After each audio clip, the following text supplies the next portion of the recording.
Hello everyone, welcome to higher classes. Plus 3 4th semester history on score paper 9 row unit number 1 आज class करवा। तो unit number 1 रे अछि मुगल साम्राज्य प्रतिष्ठा।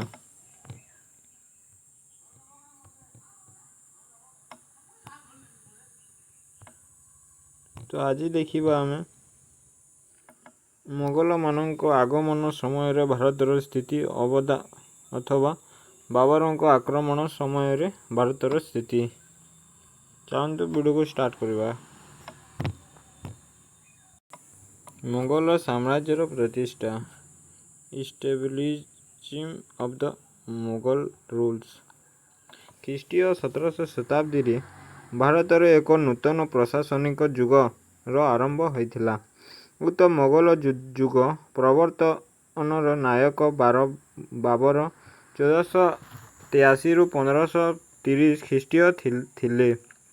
बाबर एक तुर्कीय शब्द ଯାହାର ଅର୍ଥ ବାଘ ଅଟେ।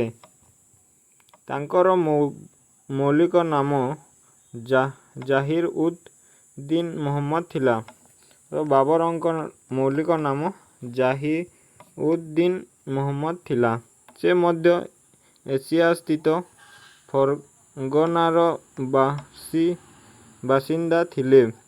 1526 ଖ୍ରୀଷ୍ଟୀୟ ଏପ୍ରିଲ ମାସ 21 ତାରିଖରେ ସେ ପାନିପଥ ଯୁଦ୍ଧର ଦିଲ୍ଲୀର ସୁଲତାନ ଇବ୍ରାହିମ ଲୋଦିଙ୍କୁ ପରାସ୍ତ କରି ଭାରତ ମାଟିରେ ମୋଗଲ ରାଜତ୍ୱ ସ୍ଥାପନ କରିଥିଲେ। ସୁଲତାନ ଇବ୍ରାହିମ ଲୋଦିଙ୍କୁ ପରାସ୍ତ କରି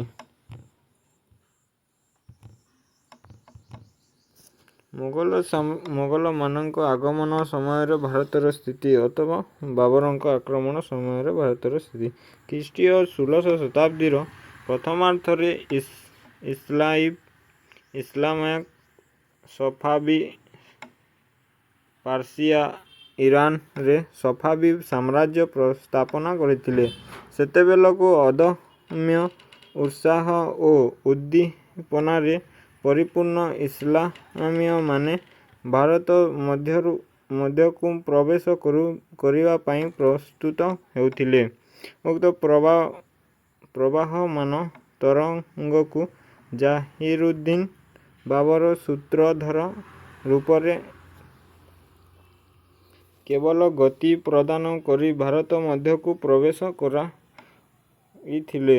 ଉକ୍ତ ସମୟ କାଳରେ ପୁନଶ୍ଚ ବାବରଙ୍କ ପିତୃତ୍ୱ ରାଜ୍ୟ ଫର୍ଗଣାକୁ ମିଳିତ ଭାରତରେ ସମରଦ୍ଧ ଏବଂ ବୁଖରାର ଶାସକମାନେ ଆକ୍ରମଣ କରିଥିଲେ। ଯୁଦ୍ଧରେ ବାବରଙ୍କ ପିତା ଉମର ଶେଖ ମିର୍ଜା ନିହତ ହୋଇଥିଲେ। ବାବରଙ୍କୁ ସେତେବେଳେ ମାତ୍ର 11 ବର୍ଷ ବୟସ ହୋଇଥିଲା। ତାପରେ ସେ ବିତାଡ଼ିତ ହୋଇଥିଲେ। ନିଜ ମାତୃଭୂମିକୁ ପୁନର୍ବାର ଜୟ କରିପାରିବା ଆଶା ସେ ତ୍ୟାଗ କରି ଦେଇଥିଲେ। ତେଣୁ ଏସିଆସ୍ଥିତ ପୌତ୍ରିକ ରାଜ୍ୟ ଫର୍ଗଣାକୁ ପୁନର୍ବାର ଜୟ କରି ନ ପାରି ନିରାଶ ବାବର ଭାରତରେ ତାଙ୍କ ଭାଗ୍ୟ ପରୀକ୍ଷା କରିଥିଲେ ଏବଂ ଏପରି ଏକ ସୁଦୃଢ଼ ସାମ୍ରାଜ୍ୟ ସ୍ଥାପନ କରିଥିଲେ ଯାହା କି ଇଂରେଜମାନଙ୍କ ଆଗମନ ପର୍ଯ୍ୟନ୍ତ ତିଷ୍ଠି ରହିଥିଲା। ନେକ୍ସଟ ଅଛି ବାବର ମହମ୍ମଦଙ୍କ ଆଗମନ ସମୟରେ ଭାରତର ରାଜନୈତିକ ଅବସ୍ଥା।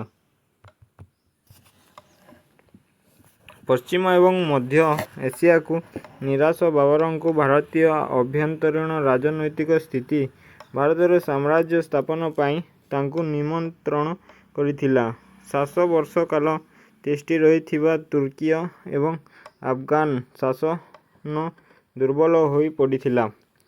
ତେଣୁକରି ଅନେକ ଗୁଡ଼ିଏ ଆଞ୍ଚଳିକ ରାଜ୍ୟ ସ୍ୱାଧୀନ ହୋଇ ସାରିଥିଲା। ତୁର୍କ-ଇ-ବାବରୀ ଏବଂ ଅନ୍ୟାନ୍ୟ ଉପାଦାନରୁ ଆମେ ତଦାନନ୍ତନ ଭାରତର ରାଜନୈତିକ ଅବସ୍ଥା ସମ୍ବନ୍ଧରେ ଜାଣିଥାଉ। ଲୋଦୀ ବଂଶର ଦୁର୍ବଳତାର ସୁଯୋଗ ନେଇ ଭାରତରେ ଅସଂଖ୍ୟ ଛୋଟ ଛୋଟ ସ୍ୱାଧୀନତା ରାଜ୍ୟ ଗଢ଼ି ଉଠିଥିଲା। ପ୍ରଭୁତ୍ୱ ପ୍ରତିଷ୍ଠା ପାଇଁ ସେମାନେ ସର୍ବଦା ଯୁଦ୍ଧରେ ଲିପ୍ତ ରହୁଥିଲେ। ପ୍ରଭୃତି ବେଲେ ତାଙ୍କ ରାଜ୍ୟ ଜୟ କରିବା ପାଇଁ ତାଙ୍କ ପିତାଙ୍କ ରାଜ୍ୟ ଜୟ କରିବା ପାଇଁ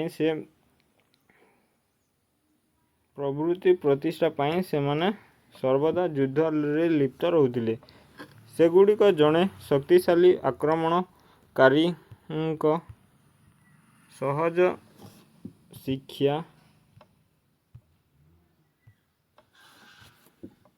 ସହଜ ଶିକ୍ଷା ହେବା ଅବସ୍ଥାରେ ଥିଲେ। ଜଣେ ବିଦେଶୀ ଆକ୍ରମଣକାରୀଙ୍କ ବିରୁଦ୍ଧରେ ସେଗୁଡ଼ିକୁ ଏକତ୍ରିତ କରିବା ଭଳି କ୍ଷମତାଶାଳୀ କେନ୍ଦ୍ରୀୟ ସରକାର ନଥିଲେ। ଦକ୍ଷିଣ ଭାରତର ରାଜନୈତିକ ଅବସ୍ଥା ମଧ୍ୟ ଦୟନୀୟ ଥିଲା। ବାହମନି ରାଜ୍ୟ ପାଞ୍ଚଗୋଟି ସ୍ୱାଧୀନ ରାଜ୍ୟରେ ବିଭାଜିତ ହୋଇ ସାରିଥିଲା। ଉକ୍ତ ରାଜ୍ୟଗୁଡ଼ିକ ପରସ୍ପର ସହିତ ଯୁଦ୍ଧରତ। ସିନ୍ହା ରାଜବଂଶର ଶାସକମାନେ ଶାସନ କରୁଥିଲେ। ସେତେବେଳେ ଭାରତୀୟମାନଙ୍କ ମଧ୍ୟରେ ଜାତୀୟତାବାଦ ଉଦ୍ରେକ ହୋଇ ନଥିଲା। ଜନସାଧାରଣ ପ୍ରତୀକ ସ୍ୱରୂପ ରହିଥିବା ଦିଲ୍ଲୀ ସାମ୍ରାଜ୍ୟ ଅପେକ୍ଷା ନିଜର ସ୍ଥାନୀୟ ଶାସକମାନଙ୍କ ପ୍ରତି ଅଧିକ ବିଶ୍ୱସ୍ତ ଓ ଅନୁଗତ ଥିଲେ। ଭାରତର ସୁଲତାନି ଶାସନ ପତନ ମହମ୍ମଦ ବିନ୍ ତୁଗଲକଙ୍କ ଠାରୁ ଆରମ୍ଭ ହୋଇ ଇବ୍ରାହିମ ଲୋଦିଙ୍କ ସମୟରେ କେବଳ ଦିଲ୍ଲୀ, ଆଗ୍ରା, ଦୋଆବ, ଜୌନପୁର, ବୟାନା ଏବଂ ଚନ୍ଦେରୀ ମଧ୍ୟରେ ସୀମିତ ହୋଇଯାଇଥିଲା। ବ୍ୟକ୍ତିଗତ ଚରିତ୍ର ଓ ବ୍ୟବହାର ଯୋଗୁଁ ସୁଲତାନ ଇବ୍ରାହିମ ଲୋଦି ଲୋକପ୍ରିୟତା ହରେଇ ସାରିଥିଲେ। ତାଙ୍କ ଦ୍ୱାରା ଅପମାନିତ ଦରବାର ଅଫଗାନ ସମ୍ରାନ୍ତମାନେ ମଧ୍ୟ ତାଙ୍କୁ ସମର୍ଥନ କରୁନଥିଲେ। ବାବରଙ୍କ ଆକ୍ରମଣ ସମୟରେ ଉତ୍ତର ଏବଂ ଦକ୍ଷିଣ ଭାରତର ରାଜନୈତିକ ଅବସ୍ଥା ସମ୍ବନ୍ଧରେ ଏକ ଧାରଣା ଜାଗ୍ରତ କରିବା ପାଇଁ କେତୋଟି ରାଜ୍ୟ ସମ୍ବନ୍ଧରେ ନିମ୍ନରେ ତର୍ଜମା କରାଯାଇଛି। ଦିଲ୍ଲୀ ରାଜ୍ୟ। ଦିଲ୍ଲୀ ରାଜତ୍ୱ। ବାହାଲୋଲ ଲୋଦି ଦିଲ୍ଲୀରେ ଲୋଦି ସାମ୍ରାଜ୍ୟ ସ୍ଥାପନ କରିଥିଲେ। ବାବରଙ୍କ ଆକ୍ରମଣ ସମୟରେ ଦିଲ୍ଲୀ ଏକ ଦୁର୍ବଳ ଏବଂ କ୍ଷୁଦ୍ର ରାଜ୍ୟରେ ପରିଣତ ହୋଇ ସାରିଥିଲା ଏବଂ ଇବ୍ରାହିମ ଲୋଦି ଶାସନ କରୁଥିଲେ। ପ୍ରଜାଙ୍କୁ ଦୂରବର୍ତ୍ତୀ ଦିଲ୍ଲୀ ସୁଲତାନଙ୍କ ଅପେକ୍ଷା ସେମାନଙ୍କ ସହିତ ଜଡ଼ିତ ଥିବା ଜମିଦାରମାନଙ୍କ ଉପରେ ଆସ୍ଥା ଓ ବିଶ୍ୱାସ ରଖିଥିଲେ ତଥା ଆନୁଗତ୍ୟ ପ୍ରଦର୍ଶନ କରୁଥିଲେ। ଜମିଦାରଙ୍କ ଚରିତ୍ର ଓ ଶାସନ ପଦ୍ଧତି ଉପରେ ସେମାନଙ୍କର ସୁଖ ଓ ଦୁଃଖ ନିର୍ଭର କରୁଥିଲା। ସାମରିକ ଶକ୍ତି ଉପରେ ପ୍ରତିଷ୍ଠିତ ଦିଲ୍ଲୀର ସୁଲତାନି ଶାସନ 300 ବର୍ଷ ବିତିଯିବା ପରେ ମଧ୍ୟ ତାଙ୍କର ସମ୍ପୂର୍ଣ୍ଣ ଆସ୍ଥାଭାଜନ ହୋଇ ପାରିନଥିଲା। ପ୍ରଶାସନ ଅଥବା ସୁଲତାନମାନେ ଲୋକପ୍ରିୟ ହୋଇପାରି ନଥିଲେ ବରଂ ସ୍ଥାନୀୟ ରାଜା ଏବଂ ଜମିଦାରମାନେ ବିଶେଷ ଲୋକପ୍ରିୟ ଥିଲେ। ଖ୍ରୀଷ୍ଟୀୟ ଷୋଡ଼ଶ ଶତାବ୍ଦୀର ଆରମ୍ଭ ଦିଲ୍ଲୀ କେତୋଟି ଅବ୍ୟବସ୍ଥାର ରାଜ୍ୟର ସମାହାର ମାତ୍ର ହୋଇ ରହିଯାଇଥିଲା। ତାହା କୌଣସି ଏକ ବଳିଷ୍ଠ ଓ ଦୃଢ଼ମନ ଆକ୍ରମଣକାରୀ ସହଜ ଶିକାର ହୋଇଯିବା ଅବସ୍ଥା ରହିଥିଲା।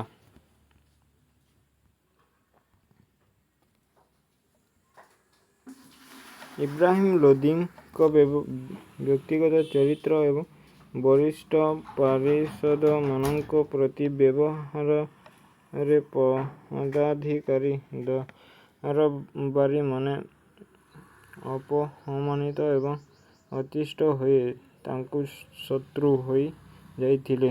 ଦରଦାମର କେତେଜଣ ବରିଷ୍ଠ ଅଧିକାରୀ ପଦ ମର୍ଯ୍ୟାଦା ଓ ସମ୍ଭ୍ରାନ୍ତରେ ଇବ୍ରାହିମ ଲୋଦି ବାପା ଏବଂ ଅଜାଙ୍କ ସମକକ୍ଷ ଥିଲେ। ଇବ୍ରାହିମ ପ୍ରଚଳନ କରିଥିବା ଦରବାର ନୂତନ ନିୟମ ସେମାନଙ୍କୁ ବିଶେଷ ଭାବରେ ଅପମାନିତ କରିଥିଲା।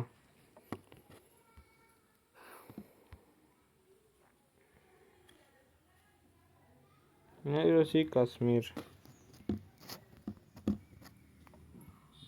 ଦିଲ୍ଲୀଠାରୁ ସୁଦୂର ଉତ୍ତରରେ କାଶ୍ମୀର ଅବସ୍ଥିତ ଅଟେ। ମୌଳିକତ୍ୱ ଏହା ଏକ ହିନ୍ଦୁ ରାଜ୍ୟ ଥିଲା।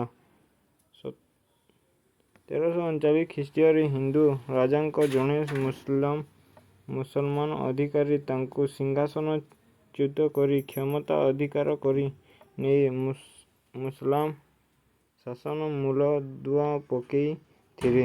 କାଶ୍ମୀରର ମୁସଲମାନ ଶାସକମାନଙ୍କ ମଧ୍ୟରେ ଜୁଏଲ ଲର୍ଡ ଆବିଦିନ 1420–70 ଖ୍ରୀଷ୍ଟୀୟ କ୍ଷମତାଶାଳୀ ଏବଂ ପ୍ରମୁଖ ଥିଲେ। ସେ ଧର୍ମ ସଂହିତାକୁ ଏବଂ ସଂସ୍କୃତ ଭାଷାକୁ ପୃଷ୍ଠପୋଷକତା ପ୍ରଦାନ କରିବା ନୀତି ଗ୍ରହଣ କରିଥିଲେ। ଐତିହାସିକମାନେ ତାଙ୍କୁ କାଶ୍ମୀରର ଆକବର ଉପାଧି ପ୍ରଦାନ କରିଛନ୍ତି। 1470 ଖ୍ରୀଷ୍ଟୀୟ ତାଙ୍କ ମୃତ୍ୟୁ ପରେ କାଶ୍ମୀରରେ ଅଶାନ୍ତି ଓ ଅରାଜକତା ବ୍ୟାପିଯାଇଥିଲା। ତାପରେ ଏହା ଏକ ଦୁର୍ବଳ ରାଜ୍ୟରେ ପରିଣତ ହୋଇଥିଲା ତଥା ଦିଲ୍ଲୀ ରାଜନୀତିରେ ତାହାର କିଛି ଭୂମିକା ରହି ନଥିଲା।